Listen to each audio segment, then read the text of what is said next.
So good morning, everybody. It has been quite a week here in the United States.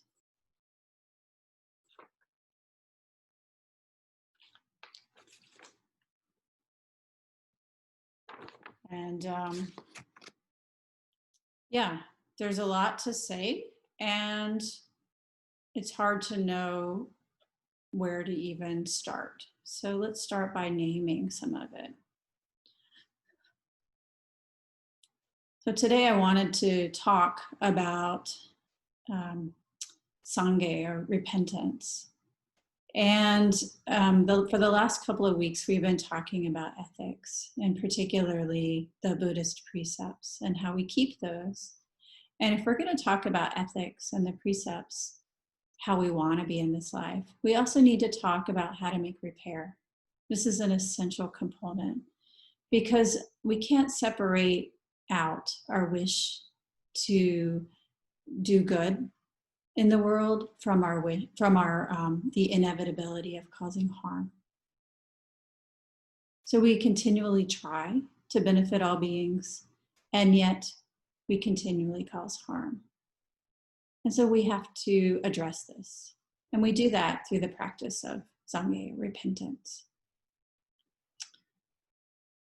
In the Zen tradition, we chant the verse of repentance, of letting go of our karma before we receive the precepts.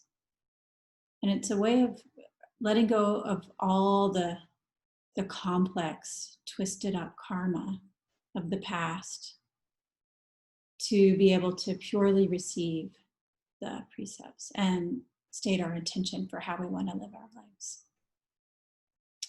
Because the thing is, we exist in relationship to each other. You know, we talked about this in the last few weeks.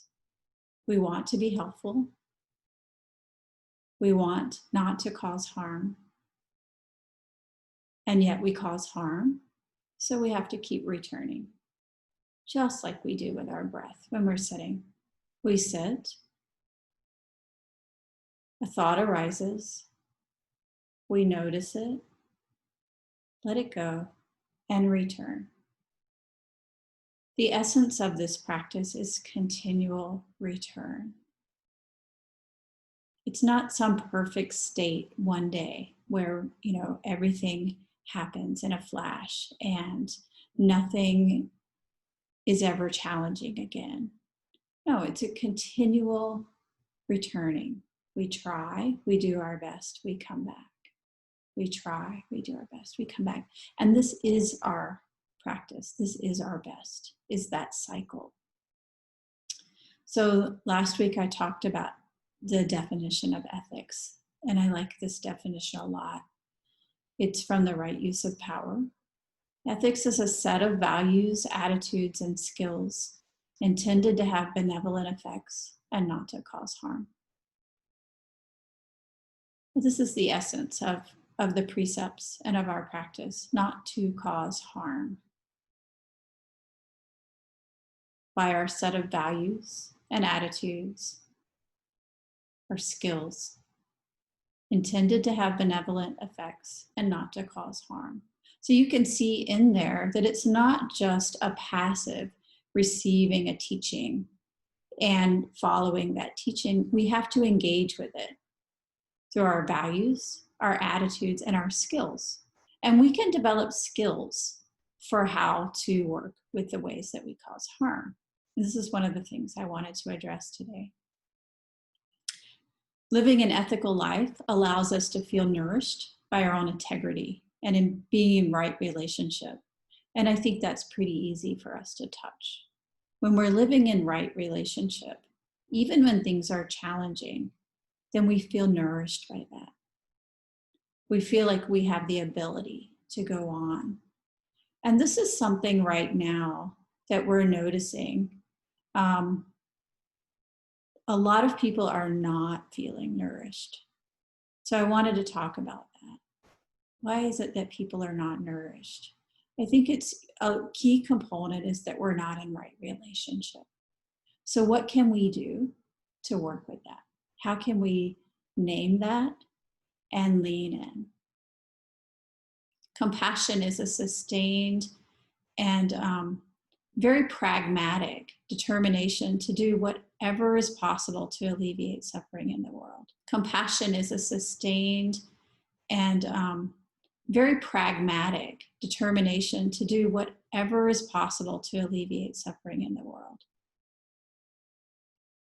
It has to be sustained and it has to be applied with the intention to alleviate suffering. So let's go ahead and name this week. This was a very challenging week, as I started off saying. This is the week that we passed 100,000 deaths from COVID-19. It's a week that we acknowledge the enormity of our grief at the same time that we acknowledge the inability to take in that enormity. It's just too big.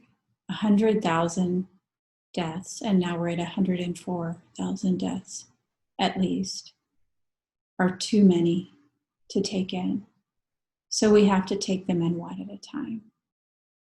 The New York Times last Sunday shared a list of 1,000 out of that 100,000. And those we can take in. They listed their names, where they lived, and a very short snippet about each one. Who was this person? In acknowledging that, we can start to grieve. So that happened on Sunday. On Monday, we saw the death of George Floyd in Minneapolis. An African-American man killed under the knee of a white police officer. And our grief of racism came up into an inescapable focus.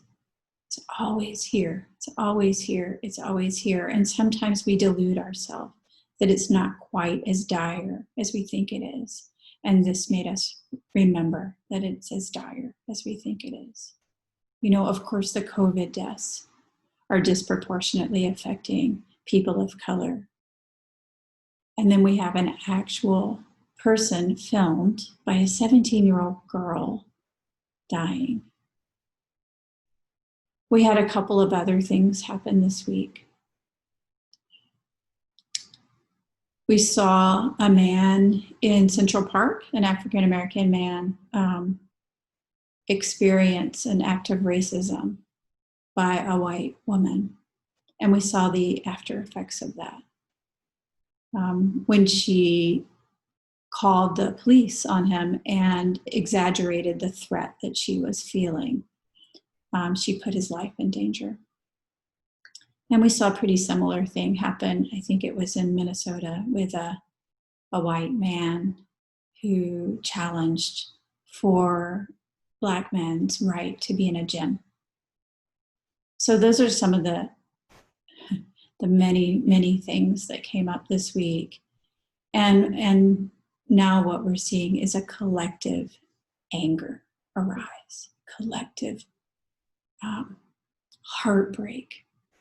A pain so intense that African American people describe feeling completely numb. So we see rioting in the streets, we see protest, we see anger. And something in particular struck me when I saw these scenes on television. Being here in New York for the past 2.5 months, we've been on shelter-in-place orders due to the coronavirus. So going outside and being in public spaces in close quarters with others is not a safe thing to do. And when this collective rage and sorrow emerged and people really came out into the streets, we saw giant crowds of people all over the United States in close quarters some with masks, some without masks, some yelling. And I found that confusing. I found it confusing until yesterday when I spoke with a friend who's African American and he said, we don't care anymore. We're so numb that we've lost care for our own lives. It feels so intolerable. I think that's a very stark relief as we see the crowds of people. The pain of the experience of racism is usurping the pain or the fear of dying at the hands of the virus. What are we going to do about it? That's what I wanted to say. What are we going to do about it? What are we going to do about it? Especially those of us who are white. What are we going to do about it? Because not doing anything is not an option. If we're going to be Buddhist practitioners, if we're going to fulfill our Bodhisattva vow, we literally cannot wake up without every other being in the universe simultaneously waking up. If we're going to be humans in this world, then we cannot exist in this world as long as others are oppressed. Their oppression becomes our pain, our oppression. We can't just separate that out and live in our own bubble and think we are safe when we're contributing to the causes and conditions that give rise to people dying. It's not acceptable. So what are we going to do about it? Compassion, a sustained and practical determination to do whatever is possible to alleviate suffering. One of the things I love so much about the Dharma is that it is so practical. It gives us a path for how to engage. And in this case, I wanted to talk about the path of repentance, the path of Sangha. And I'll start by sharing the verse of repentance. There are many translations. I like this one the best. All my ancient twisted karma from beginningless greed, hate, and delusion, born of body, speech, and mind, I now fully avow. We usually offer this verse before receiving the precepts. Here in the United States, a lot of temples offer this verse every day.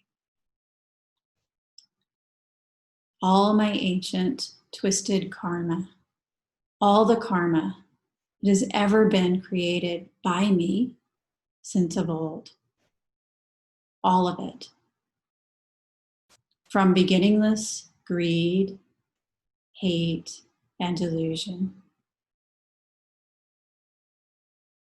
born of body, speech, and mind, I now fully avow. I now make full repentance. The Zen teacher Shohaku Okamura, in his book Living by Vow, talks about repentance in terms of the relative and the absolute. These two different kinds of Sangha repentance, Ji Sangha and Vi Sangha, the relative and the absolute. The relative Sangha is our formal repentance. We did something, we acknowledge it, we atone for it. And we do this as Buddhist monks and nuns once a month at the Bodhisattva, the Fusatsu ceremony, the full moon ceremony. And in this ceremony, we let go of our karma. We acknowledge any harm that we've done and our intention not to cause harm again.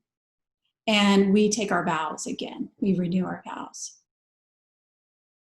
So when we break one of the precepts, and just to review, they're not to kill, not to steal, not to misuse sexuality, not to lie, not to abuse intoxicants, not to speak about the faults of others, not to praise self and put others down, not to be stingy, but to be generous with material goods and the Dharma, not to give way to anger, and to honor the three treasures, Buddha, Dharma, and Sangha.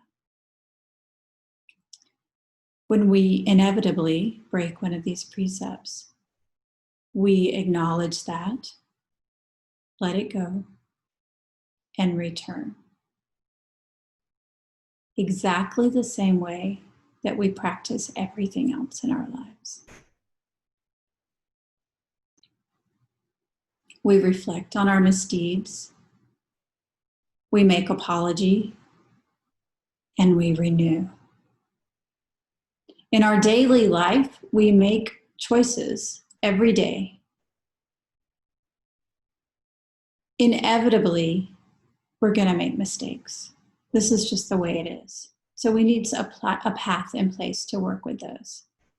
So this is Ji Sangye, or the Sangye of the relative.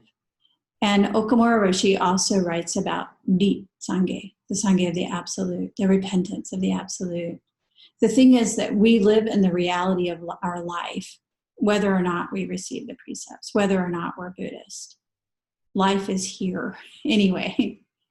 And our Zazen offers us a form for formless repentance as well. So by practicing, we can embrace the repentance of offering our entire life and our entire practice to this continual return. It's awakening to the reality that's beyond the separation of subject and object and the separation of self and others. And this is our Zazen. Our Zazen within activity, our Zazen within stillness. So I'm going to talk more about the repentance in the realm of the absolute next week. But today I really wanted to focus on the relative. Even as we're working for the benefit of all beings, we inevitably cause harm. And we can't predict when we're going to cause harm. No matter what our intention is, our impact is often different than what we intended. You know, we've all experienced this. We say something intending to be of comfort to a friend, and the impact falls flat, and we hurt them or we make them angry. We act with the intention to be good, and it doesn't work out the way we thought. So what matters is our impact. We really have to keep our intention and acknowledge our impact. We try, we make mistakes, and we return. Bodhisattvas cannot live without repentance, because vow and repentance are inseparable. So then let's get to the reality of this week.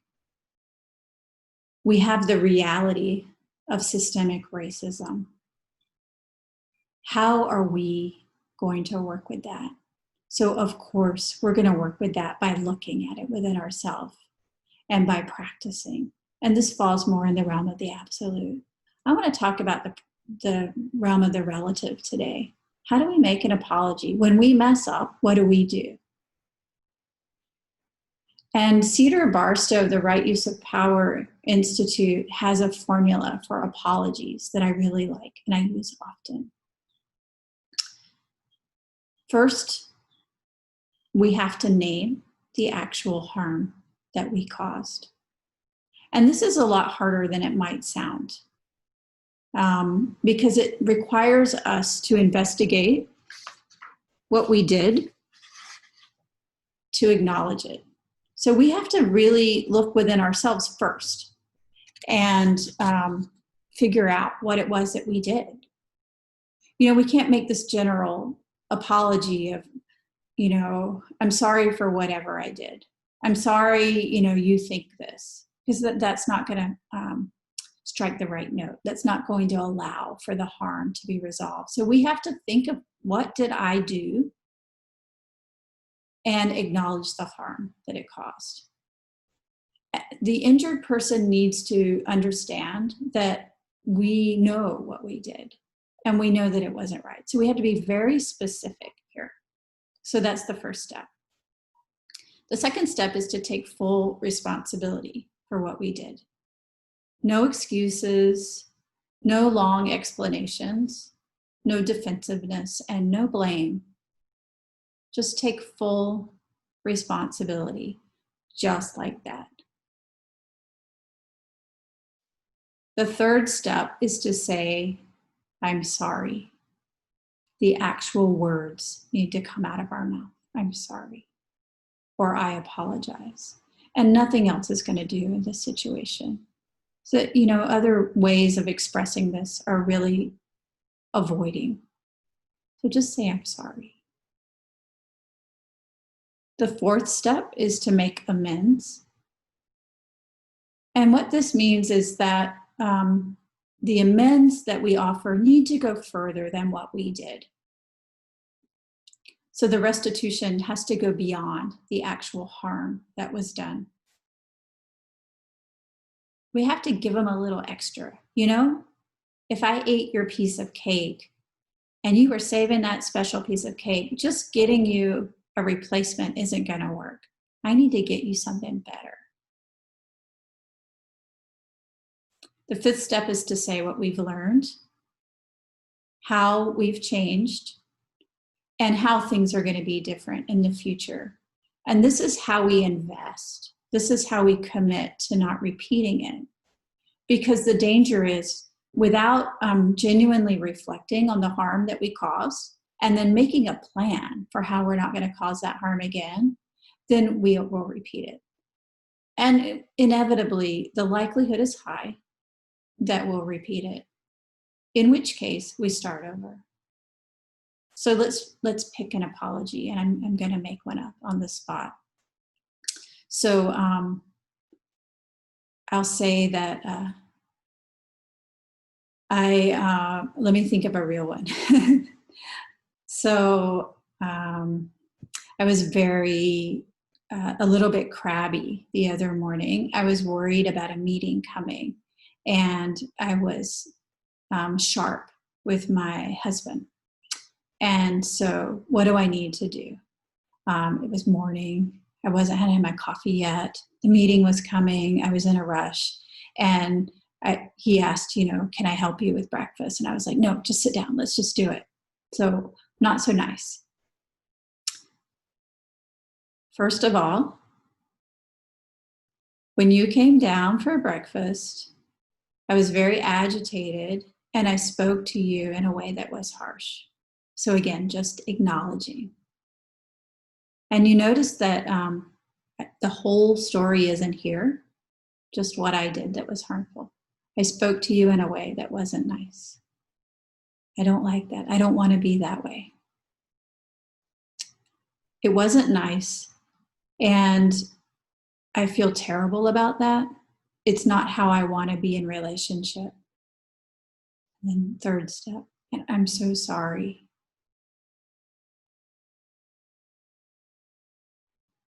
What I'd like to do is start over. Can we start over?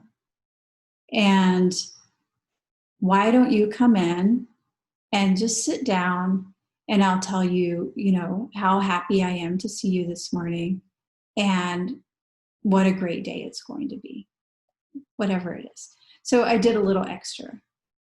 Or maybe I'll say, you know, today I'm so busy, but what I'd like to do is tomorrow, I'd like to cook a special breakfast and take a little extra time and make you something you really like. Would that be okay? So again, a little extra. You have to be creative here and make your own. And then finally, say what I've learned. Yeah. Wow. I was really rushed this morning, and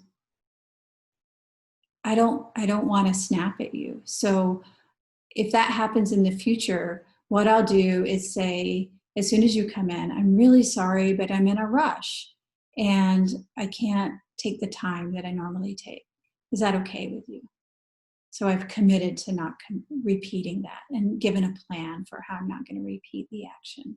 So this is how we make an apology. I think we've all heard apologies that don't work, right? We know that they fall flat. Maybe it's hard for us to say how they fall flat, but we just know that they don't feel right. And take a minute, close your eyes, and just listen and see how you feel when you hear this. I'm sorry you felt hurt. I'm sorry, but let's just move on. I'm sorry that you feel I may have done something that you think isn't okay. I've been under a lot of stress, and I feel bad right now. Or how about, we were both wrong. How does that feel? Making apology. Name the harm. Take full responsibility. No excuses. Say, I'm sorry. Do a little extra to make amends. And say what you've learned and how you're invested in not repeating it. This is a magical formula that I'm sharing with you that really works. And I encourage you to try it, even in difficult circumstances, like when we cause harm, when our intention and our impact don't match up. So we saw this coming up this week with two different instances. One with Amy Cooper in Central Park, and one with a guy in the gym. And I'd like to unpack those together slowly, but I also want to make sure we have time for questions and discussion. So I've saved those apologies, and I'm going to share them with you. We're going to very slowly go through them and unpack them. This is how we start to address the suffering of the world. We cultivate our practice. In cultivating our practice, we cultivate the ability to be present even when things get very difficult and very painful. It helps us to show up. We cultivate our practice. It's so hard to show up even to our own mind as we practice. Our mind has so many ideas and thoughts coming up. If we can learn to stay present to that, we can stay present to more. We can stretch.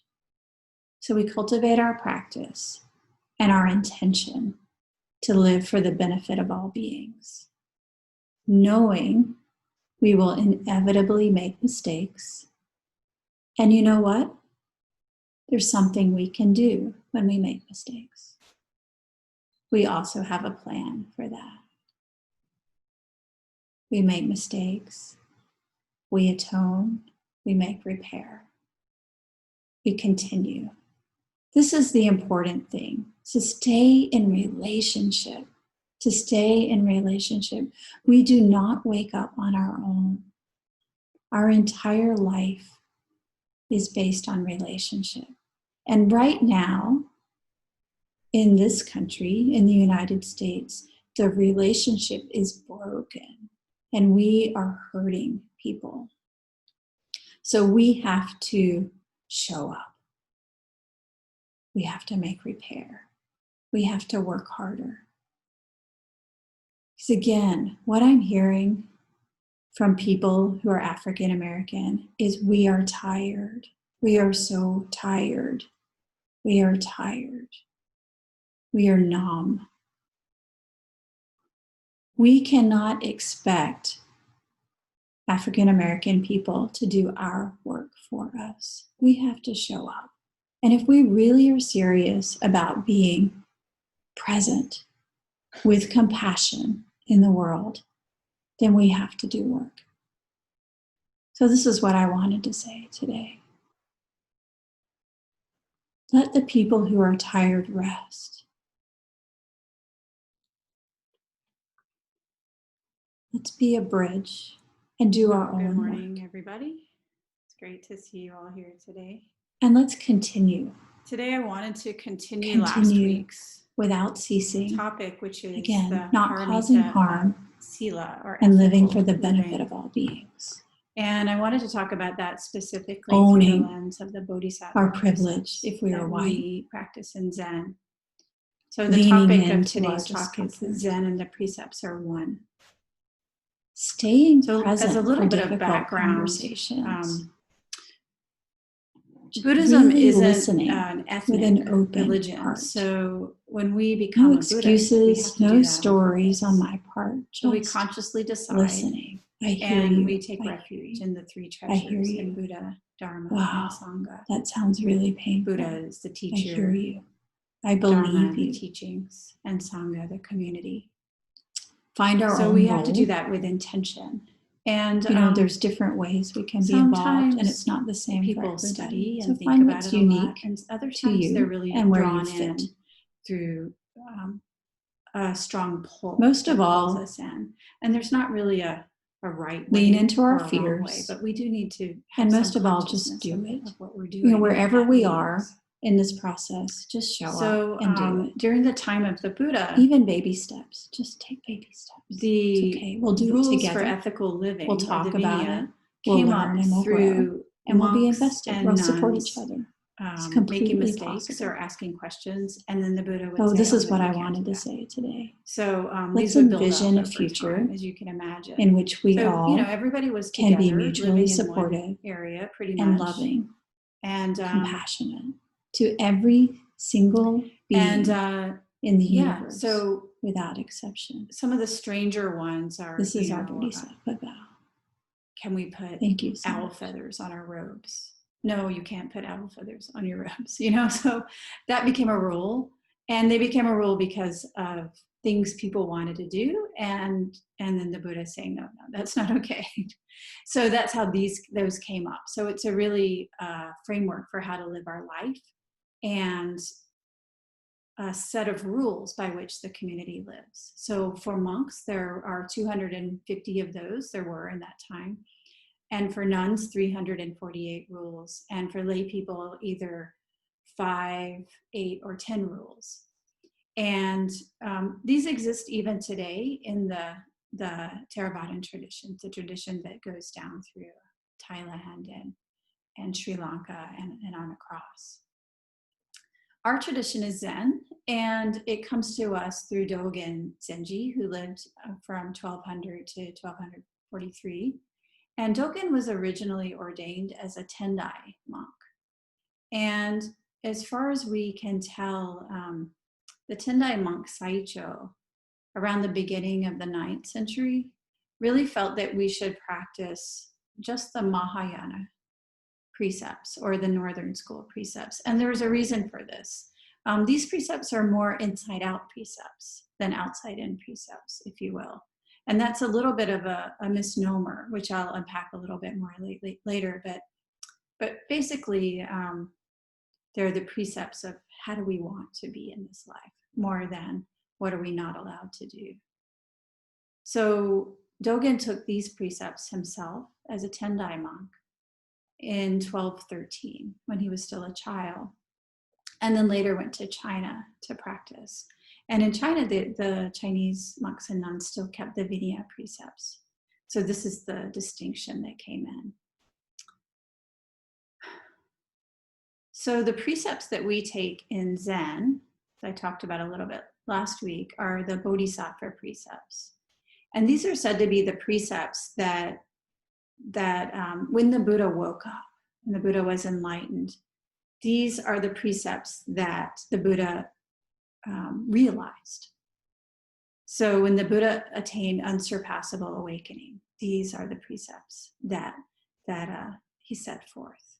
So these are real inside out type of precepts. And these are listed in the Brahmanet Sutra, or the Bonmyokyo. So Dogen Zenji in the Kyoju Kaimon, or the comments on teaching and conferring the precepts, says, the great precepts of the Buddhas have been upheld and maintained by the Buddha. Buddhas conferred them to Buddhas, and ancestors transmitted them to ancestors. Receiving the precepts transcends the borders of the past, the present, and the future. The great precepts of the Buddha have been upheld and maintained by the Buddha. Buddhas conferred them to Buddhas, and ancestors transmitted them to ancestors. Receiving the precepts transcends the borders of past, present, and future. So let me just remind you of what they all are. And today I brought a different translation just so that we have that perspective. So we take refuge in the three treasures. We take refuge in the Buddha. We take refuge in the Dharma. And we take refuge in the Sangha. The Buddha is the one who woke up to reality. The Dharma is reality itself and the way things truly are. And the Sangha are all the people aspiring to study and to live according to the teachings of the true reality of all beings. So these are called the three refuges. I take refuge in Buddha. I take refuge in Dharma. I take refuge in Sangha. And throughout all Buddhist traditions, these three are the core that unite all of us. And said this is really the core of what it means to be a Buddhist, is to take refuge in the three treasures. The next are the three pure precepts. So the precepts of the moral codes as we live them, the precepts of embracing good deeds, and the precepts of embracing all living beings. So these are the direction that we walk on the Bodhisattva path. The three pure precepts. The precepts of restraint, or embracing the moral codes. The precept of embracing good deeds. And the precept of embracing all living beings. The three pure precepts. And then last week I talked about the 10 major precepts as well, or sometimes they're called the 10 grave precepts. Grave meaning very serious. So they are not to kill or not to cause harm, not to steal, not to misuse sexuality, not to lie, not to deal in intoxicants, not to speak about the faults of others, not to praise self and put others down, or put ourselves up and put others down, not to be stingy with the Dharma or with material goods, not to give way to anger, and do not disparage the three treasures of Buddha, Dharma, and Sangha. So again, not to cause harm, just says do not kill, do not steal, do not engage in improper sexual conduct, do not lie, do not deal in intoxicants, do not criticize others, do not praise self and slander others, do not be stingy with the Dharma or with material goods, don't give way to anger, and don't disparage the three treasures of Buddha, Dharma, and Sangha. The first precept of not to kill, Dogen Zenji in Kyoju Kaimon in the same fascicle in the precepts says, by not killing life, the seeds of the Buddha are nurtured. And one is enabled to succeed the Buddha's life of wisdom. So don't kill life. And this is what allows us to practice. In order to nurture the seeds to actualize Buddha nature, we really should strive not to kill or not to cause harm. And this is the same for all of the other 9 precepts. They show the virtue of the way things are, the true reality of all beings.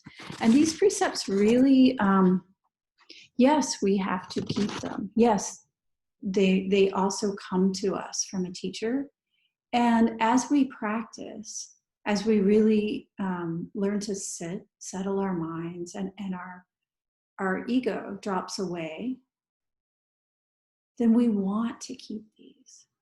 These come from the inside out as well. We can't imagine harming another being. It feels so contrary to our very nature. Why? Because we understand that everything that arises passes away, that everything is impermanent, and that's very precious. We understand dropping the ego and letting go of our idea of us as separate from you. And we understand that we're all interconnected. And if I am interdependent with you, then I'm not separate from you. So by me upholding the precepts, or so-called me, then you also are upholding the precepts. And if I break the precepts, then I harm you. And so then this, as we understand this clearly, the wish to keep them arises of its own accord. It really grows in us at the same time that we have them as a set of guidelines to hold us when we're, confused about the path. So I talked about this a bit last week. We keep them both from the outside in and from the inside out. And those things, the outside in and the inside out, become fused.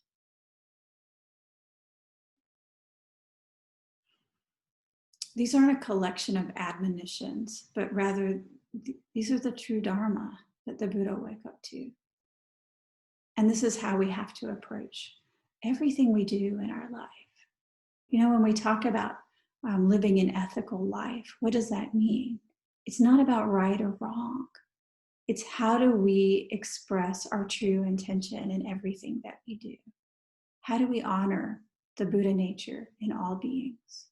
How do I bow to the Buddha nature in you?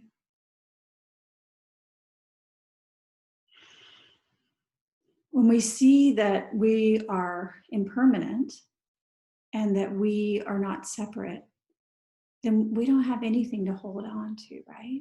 When we're released from attachment, then we are supported by every single thing in the entire universe.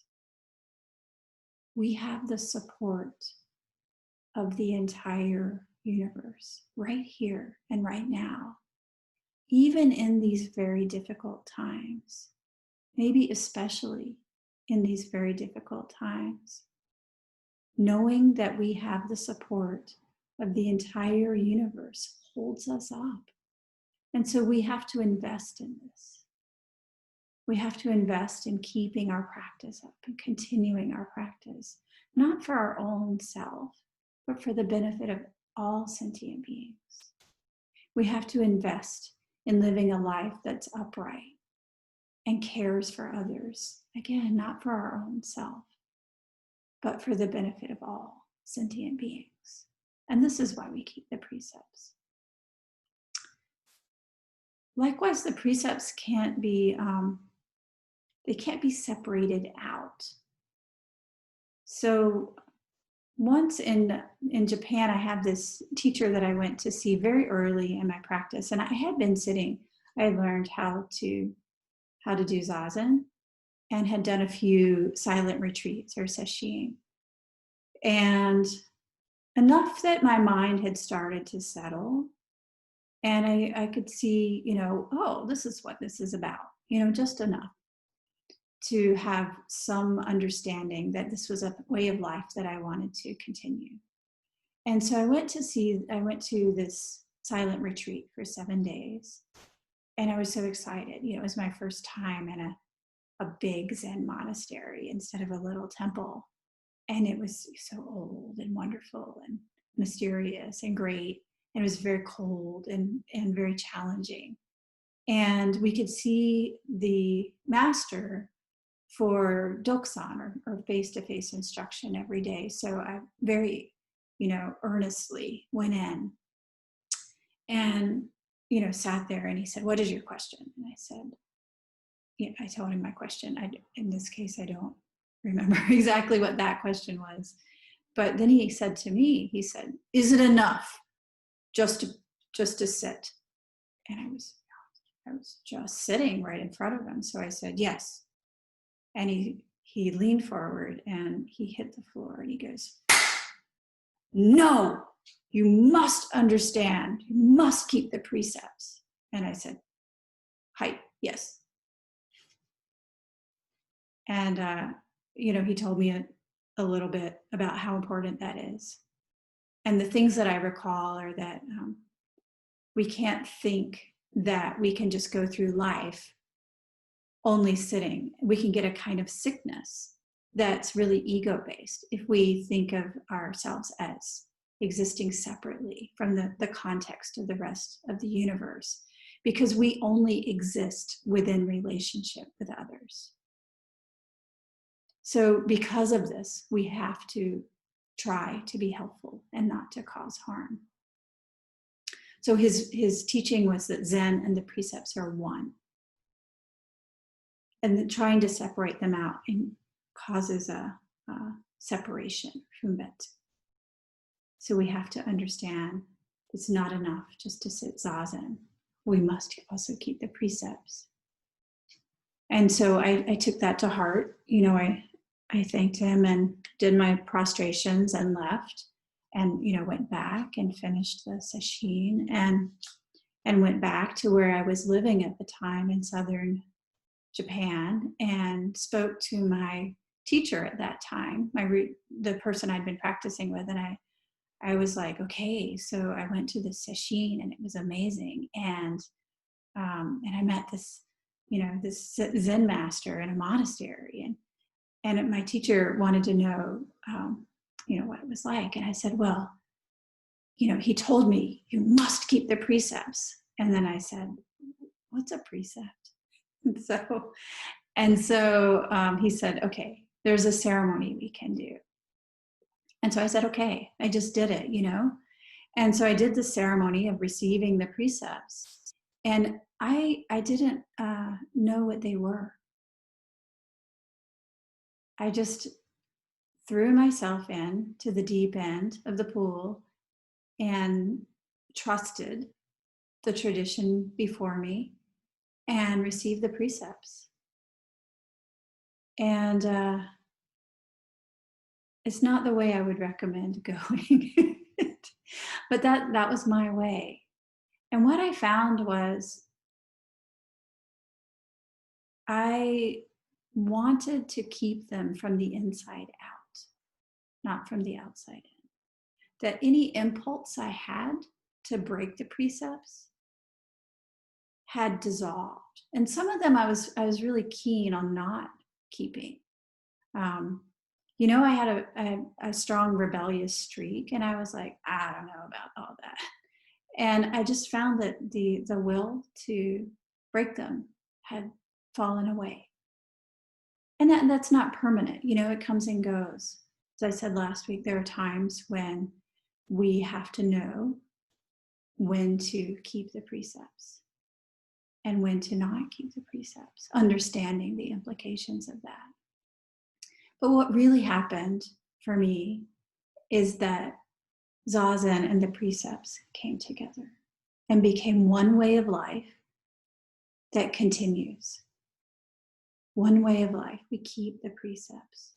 Sometimes we make mistakes. We atone for our mistakes, we apologize, we make repair, and we continue. We continue our sitting practice, and we let our ego self fall away. And that informs how we keep the precepts. And our wish to break them starts to dissolve. Why? Because again, we're not in this for ourselves. We really see how me keeping the precept of not to harm helps you and you and you and the entire universe. And when we see clearly this way, the wish simply isn't there. So this is what I wanted to say today about Sila, the paramita of ethical living in relation to Zen and the precepts. So thank you for listening. And I'll open it up for discussion and questions.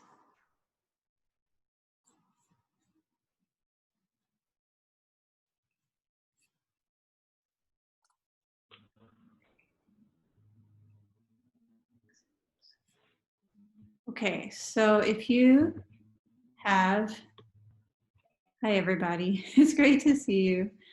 You have a question first.